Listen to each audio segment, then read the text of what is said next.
ಈದಿನ.com ನಮ್ಮ ಕರ್ನಾಟಕ ನಡೆದ 50 ಹೆಜ್ಜೆ ಮುಂದಿನ ನಡೆ ವಿಶೇಷ ಸಂಚಿಕೆ ಹಾಗೂ ಈದಿನ.com ನಮ್ಮ ಕರ್ನಾಟಕ ನಡೆದ 50 ಹೆಜ್ಜೆ ಮುಂದಿನ ನಡೆ ವಿಶೇಷ ಸಂಚಿಕೆ ಬಿಡುಗಡೆ ಹಾಗೂ ಈ ದಿನ ಆಪ್ ಬಿಡುಗಡೆ ಕಾರ್ಯಕ್ರಮವನ್ನು ಶಿವಮೊಗ್ಗದ ನಿವೃತ್ತ ನೌಕರರ ಸಂಘ ಶ್ರೀ ಕಲಾ ಕೌಶಲ್ಯ ಅಭಿವೃದ್ಧಿ ಕೇಂದ್ರದಲ್ಲಿ ನಡೆಸಲಾಯಿತು. ಕಾರ್ಯಕ್ರಮದ ಅಧ್ಯಕ್ಷತೆಯನ್ನ ಕುವೆಂಪು ವಿಶ್ವವಿದ್ಯಾನಿಲಯದ ನಿವೃತ್ತ ಪ್ರಾಧ್ಯಾಪಕರಾದ ಡಾಕ್ಟರ್ ಶ್ರೀಕಂಠ ಕೂಡಿಗೆಯವರು ವಹಿಸಿದ್ದರು.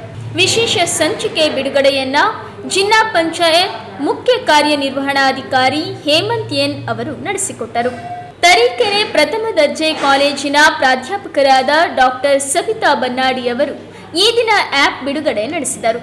ಕಾರ್ಯಕ್ರಮದಲ್ಲಿ ಕುವೆಂಪು ವಿಶ್ವವಿದ್ಯಾಲಯ ನಿವೃತ್ತ ಪ್ರಾಧ್ಯಾಪಕರಾದ ಡಾಕ್ಟರ್ ಪೂರ್ಣಾನಂದ, ಸಹ್ಯಾದ್ರಿ ಕಾಲೇಜು ಪ್ರಾಧ್ಯಾಪಕರಾದ ಡಾಕ್ಟರ್ ಸಿರಾಜ್ ಅಹ್ಮದ್, ಹಿರಿಯ ಪತ್ರಕರ್ತರಾದ ಆರ್.ಟಿ. ನಟರಾಜ್ ಸೇರಿದಂತೆ ಈದಿನ.com ಶಿವಮೊಗ್ಗ ಜಿಲ್ಲಾ ಸಂಯೋಜಕರಾದ ರಾಘವೇಂದ್ರ, ಸಮಾಜ ಸೇವಕರಾದ ಮಸ್ತಾನ್ ಸೇರಿದಂತೆ ಇನ್ನೂ ಅನೇಕರು ಕಾರ್ಯಕ್ರಮದಲ್ಲಿ ಭಾಗಿಯಾಗಿದ್ದರು.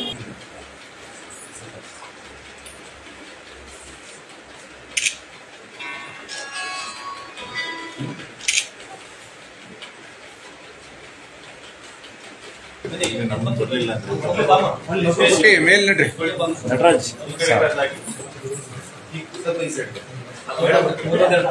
ಅವರಿಗೆ ಬುಕ್ಸ್ ಬಾರ್ ಹಾಕತ್ತೆ. ಅದಕ್ಕೆ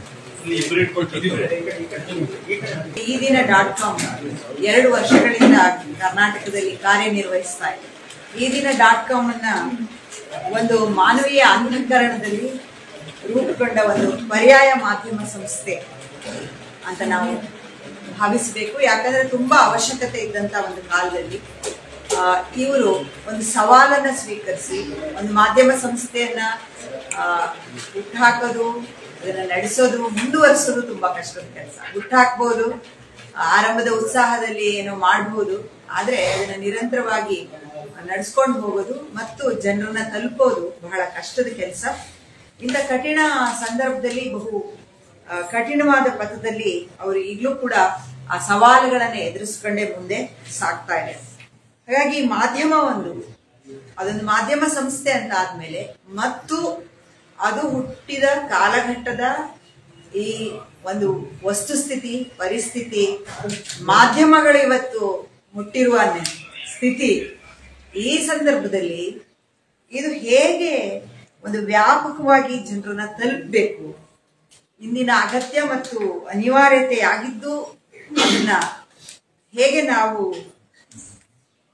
ನಾವೊಂದು ಪರ್ಯಾಯವಾದನ್ನು ಹುಟ್ಟು ಹಾಕಿದಾಗ್ಲೂ ಕೂಡ ಒಂದಿಷ್ಟು ಜನರಿಗೆ ತಲುಪಬಹುದಾದಾಗ್ಲೂ ಕೂಡ ನಮ್ಗೆಲ್ರಿಗೂ ಗೊತ್ತಿದೆ ಇವತ್ತು ಕೃತಕ ಬುದ್ಧಿ ಮತ್ತೆ ಎಐಗಳ ಕಾರಣದಿಂದ ಅದು ಯಾರಿಗೆ ಏನ್ ತಲುಪುತ್ತೆ, ಯಾರಿಗೆ ಏನ್ ತಲುಪಿಸಬಾರ್ದು ಅನ್ನೋದನ್ನ ಅದೇ ಇವತ್ತು ಕೈಗೆ ತಗೊಂಡಿರೋಂತ ಕಾಲದಲ್ಲಿ ಈ ಸವಾಲು ಇನ್ನೂ ಜಾಸ್ತಿ ಇದೆ. ಸ್ವತಂತ್ರದ ನಂತರ ಇತಿಹಾಸದ ಬಗ್ಗೆ ಯಾವ್ದಾದ್ರು ಪುಸ್ತಕ ಇದ್ರೆ ಕೊಡಿ ಅಂತ ಕೇಳಿದ್ರು. ನಮ್ಮಲ್ಲಿ ಅಷ್ಟು ಪುಸ್ತಕಗಳು ಬಂದಿರೋದು ನಾನು ಓದಿಲ್ಲ. ಭಾರತದಲ್ಲಿ ಇದೆ India since independence by Ramachandra Guha ಇದೆ, ಇಂಡಿಯಾ ಆಫ್ಟರ್ ಇಂಡಿಪೆಂಡೆನ್ಸ್ ಅಂತ ಹೇಳಿ ಬಿಪಿನ್ ಚಂದ್ರ ಅವ್ರದ್ದಿದೆ. ಬಟ್ ನಾನು ಈ ಪುಸ್ತಕ ನೋಡಿದಾಗ ನನ್ಗೊಂದು ನೆನಪಿಗೆ ಬಂದಿದ್ದು, ಇದನ್ನು ಪ್ರತಿಯೊಬ್ಬರು ಓದಿದ್ರೆ ನಮ್ಮ ಕರ್ನಾಟಕದ ಸ್ವತಂತ್ರದ ನಂತರ, ಭಾರತದ ಸ್ವತಂತ್ರದ ನಂತರದ ಇತಿಹಾಸನ ತಿಳ್ಕೊಳ್ಳೋಕೆ ಇದು ಒಂದು ಒಳ್ಳೆ ಪುಸ್ತಕ ಅಂತ ನಾನು ಭಾವಿಸ್ತೀನಿ. ಮೇಡಮ್ ಅವರು ಹೇಳಿದಾಗೆ ಪುಸ್ತಕದಲ್ಲಿ ಯಾರ ಬಗ್ಗೆ ಬರ್ದಿದಾರಲ್ಲ ಅದು ಅಷ್ಟೇ ಮುಖ್ಯವಲ್ಲ, ಯಾರ ಬಗ್ಗೆ ಬರ್ದಿದ್ದಾರೆ ಅವರು ಮುಂದೆ ಬಂದು ಮಾತಾಡೋದಕ್ಕೆ ಅವಕಾಶ ಕೊಡೋದು ನಮ್ಗೆ ಅತಿ ಮುಖ್ಯ ಆಗುತ್ತೆ. ಅದು ಮುಂದಿನ ದಿನಗಳಲ್ಲಿ ಈ ದಿನ ಪತ್ರಿಕೆಯವರು ಮಾಡ್ಬೇಕು ಅಂತ ನಾನು ವಿನಂತಿಸ್ಕೊಳ್ತೀನಿ.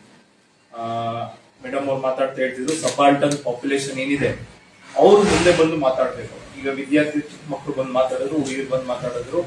ಅದೇ ರೀತಿ ಹಿಂದುಳಿದ ವರ್ಗದವರು ಮತ್ತೆ ಬಡವರು ಮತ್ತೆ ಮಾಧ್ಯಮ ಎಲ್ಲಿಗೆ ಹೋಗೋದಕ್ಕೆ ಸಾಧ್ಯ ಇಲ್ಲ ಅಂತ ಜಾಗಕ್ಕೆ ಹೋಗಿ ಅವರ ಧ್ವನಿಯನ್ನ ನಾವು ಪುಸ್ತಕದಲ್ಲಿ ಅಥವಾ ಮಾಧ್ಯಮದಲ್ಲಿ ತರೋದು ಮುಖ್ಯವಾಗಿದೆ ಈ ದಿನದಲ್ಲಿ.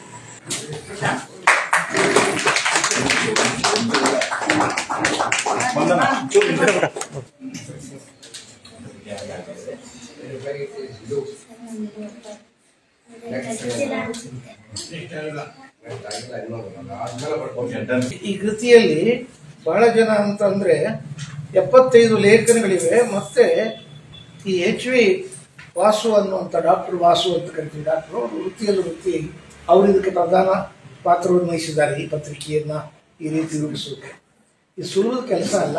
ಯಾಕೆ ನಾವು ಬರಹಗಾರರಾಗಿ ನಮ್ಮ ಕೈನಲ್ಲಾದ್ದೆಲ್ಲ ನಾವು ಮಾಡಿದ್ದೀವಿ. ಆದರೆ ಜನರ ಪರವಾದ ವಿವರಗಳನ್ನು ಕೊಡೋದಿದೆಯಲ್ಲ, ಬರ್ಸೋದಿದೆಯಲ್ಲ, ಇದರಲ್ಲಿ ಬಂದಿರೋ 75 ಭಾಗದಲ್ಲಿ ಒಂದು ಸುಮಾರು 50-60 ಜನ ನನಗೆ ಗೊತ್ತಿರೋ ವೈಯಕ್ತಿಕವಾಗಿ ಹೋರಾಟಗಳಲ್ಲಿ ಇರುವಂಥವ್ರು. ನಮ್ಮಲ್ಲಿ ಶಿವಮೊಗ್ಗದ ನಡುವೆ ಒಬ್ಬರು ಹೋರಾಟಗಾರ ಇದ್ದಾನೆ, ಅವನು ಅಶೋಕ ಅಂತ. ಅವನೆಲ್ಲೋ ಬೇರೆ ಕಡೆ ಹೋರಾಡ್ತಾ ಇದ್ದಾನೆ. ನಮ್ಮ ಹುಡುಗ ಒಬ್ಬ ಎಲ್ಲೋ ಇತ್ತು. ಅನೇಕ ವಿದ್ಯಾರ್ಥಿಗಳನ್ನ ನಾವು ಕಟ್ಟಿದ್ವಿ. ಸಿರಿಮನೆ ನಾಗರಾಜನ್ನವರು ಹೋಗಿ ಪೊಲೀಸರ ನಡುವೆ ಸಿಕ್ಕೊಂಡು, ಈಗ ನಮ್ಮ ಸ್ನೇಹಿತರು ಹೇಳಿದ ಅನಾವಶ್ಯಕ ವ್ಯಕ್ತಿಗಳೆಲ್ಲ ಹೊರಗಡೆ ಉಳ್ಕೊಂಡು ಅಗತ್ಯವಾದವರೆಲ್ಲ ಜೈಲೊಳಗಿದ್ದು, ಅವ್ರು ದೊಡ್ಡ ಚರಿತ್ರೆ ಇದೆ. ಜೈಲೊಳಗೆ ಇದ್ದು ಮತ್ತು ಉಪಯುಕ್ತವಾದ ಕೆಲಸವನ್ನು ಮಾಡ್ತಿದ್ದವರು, ಜೈಲೊಳಗೆ ಸತ್ತೋದವರು, ಇವರೆಲ್ಲರ ಚರಿತ್ರೆ ನಮಗೆ ಸಿಗುತ್ತೆ. ಇದನ್ನು ಓದಬೇಕು ಅಂತಂದ್ರೆ ನಮ್ಮ ಕರ್ನಾಟಕದ ಬಗ್ಗೆ ಬಹಳ ಪ್ರೀತಿಯಿಂದ ಯಾರ್ಯಾರಿದ್ದಾರೆ ಅವರಿಂದ ಓದಬೇಕು. ನಾನೀಗ ಮುಖ್ಯವಾಗಿ ಇದರಲ್ಲಿ ಕರ್ನಾಟಕದ ಏಕೀಕರಣದ ಬಗ್ಗೆ ಒಂದು ಲೇಖನ ಇದೆ, ರಾಮನ್ ತರೀಕೆರೆ ಬರೆದದ್ದು. ನಾನು ರಾತ್ರಿ ಕೂತ್ಕೊಂಡು ಸುಮ್ಮನೆ ಓದ್ತಾ ಇದ್ದೆ, ಇನ್ನು ಓದಕ್ಕಾಗಲ್ಲ ಮತ್ತೊಂದು ಸಾರಿ ಅಂತ. ಕರ್ನಾಟಕದ ಏಕೀಕರಣ ಚರಿತ್ರೆಯನ್ನು ತುಂಬಾ ವ್ಯವಸ್ಥಿತವಾಗಿದೆ. ಕೆಲವು ತಪ್ಪುಗಳಿರ್ಬೋದು, ಕೆಲವು ಮಾಹಿತಿಗಳಲ್ಲಿ ಕೊಡುವಂಥ ಮಾಹಿತಿಗಳ ದೋಷಗಳಿರ್ಬೋದು, ಆದರೆ ಒಂದು ಸಮಗ್ರವಾದ ಒಂದು ಚಿತ್ರ ಸಿಗ್ತದೆ. ಕರ್ನಾಟಕದ ರಾಜಕಾರಣ ಏನಾಗಿತ್ತು, ಬಹಳ ಬಹಳ ಉಪಯುಕ್ತವಾದಂದ್ರೆ ಒಂದೊಂದು ಫೋಟೋ ಹಾಕ್ತಾರೆ ಅಲ್ಲಿ, ಯಾರ್ಯಾರು ಕೆಲಸ ಮಾಡಿದ್ರು ಅನ್ನೋದು ಸಂಖ್ಯಾಭೂತ ಮತ್ತೆ ಅಗತ್ಯವಾದಂಥ ಫೋಟೋಗಳಿದ್ದಾವೆ. ಇದು ಬಹಳ ಉಪಯುಕ್ತವಾದದ್ದು. ಆಮೇಲೆ ವಿಶೇಷವಾದ ಸಂದರ್ಶಗಳನ್ನು, ಅವ್ರ ಹೆಸರು ಬಹಳ ಜನ ಗೊತ್ತಿಲ್ಲ, ನಮ್ಮಲ್ಲಿ ಬಹಳ ಜನ ಮಕ್ಕಳಿಗೆ ಗೊತ್ತಿಲ್ಲ, ಮಕ್ಕಳು ಬಿಡಿ ದೊಡ್ಡವರ ಆದಿಯಾಗಿ ಇವರಿಗೆ ಹೆಸರು ಗೊತ್ತಿಲ್ಲ. ಅಂಥವ್ರನ್ನ ಕುರಿತು ಒಂದೊಂದು ಲೇಖನಗಳನ್ನು ಬರೆದಿದ್ದಾರೆ, ಸುಮಾರು ಒಂದು 6 ಪುಟ 8 ಪುಟಗಳಲ್ಲಿ. ಹಾಗಾಗಿ ದಲಿತರ ಸ್ಥಿತಿಗತಿ ಏನಾಗಿದೆ ಇವತ್ತು ಎಲ್ಲರೂ ಮಾತಾಡ್ತಾ ಇದ್ದಾರೆ. ಸಂವಿಧಾನವನ್ನು ಇಟ್ಕೊಂಡು ಹಿಂದುಳಿಗಳ ಕೆಳಜಾತಿಗಳ ಮೇಲ್ಮುಖ ಚಲನೆ ಬರಬೇಕು ಅಂತ ಬಹಳ ದೊಡ್ಡ ಭಾಷಣ ಮಾಡ್ತಾ ಇದ್ದೀವಿ. ಪರಿಸ್ಥಿತಿಗಳ ಅಷ್ಟೊಂದು ಅನುಕೂಲಕರವಾಗಿಲ್ಲ, ಅದಕ್ಕೆ ಪ್ರತಿರೋಧ ಬಹಳಷ್ಟಿದೆ. ಆದರೆ ನಮ್ಮ ಸರ್ಕಾರ ಸಾಧ್ಯ ಆದಷ್ಟು ಪ್ರಯತ್ನ ಮಾಡ್ತಾ ಇದೆ ಅಂತ ಒಪ್ಪಿದ್ರು ಅದು ಸಫಿಷಿಯೆಂಟ್ ಆಗಿ ಆಗಿಲ್ಲ. ಈಗ ಜಾತಿವಾರ ಜನಗಣತಿಯನ್ನು ಮಾಡಿಸು ಅಂತಂದ್ರೆ ಮಾಡಿಸ್ಬೇಕು, ಅದು ಅಗತ್ಯ ಇದೆ. ಯಾರೋ ನಮ್ಮ ಮಿತ್ರರು ಮಾತಾಡ್ತಾ ಹೇಳಿದ್ರು, ಇನ್ನೂ ನಮಗೆ ಸಾಧ್ಯ ಆಗಿಲ್ಲ. ಬೇಕರಿ ತಿನಿಸುಗಳಿಗಾಗಿ ಒಮ್ಮೆ ಭೇಟಿ ನೀಡಿ. Iyengar new SP bakery, Jain compound ಎದುರು, ಲಕ್ಷ್ಮೀ ಟಾಕೀಸ್ ಹತ್ತಿರ, ಶಿವಮೊಗ್ಗ.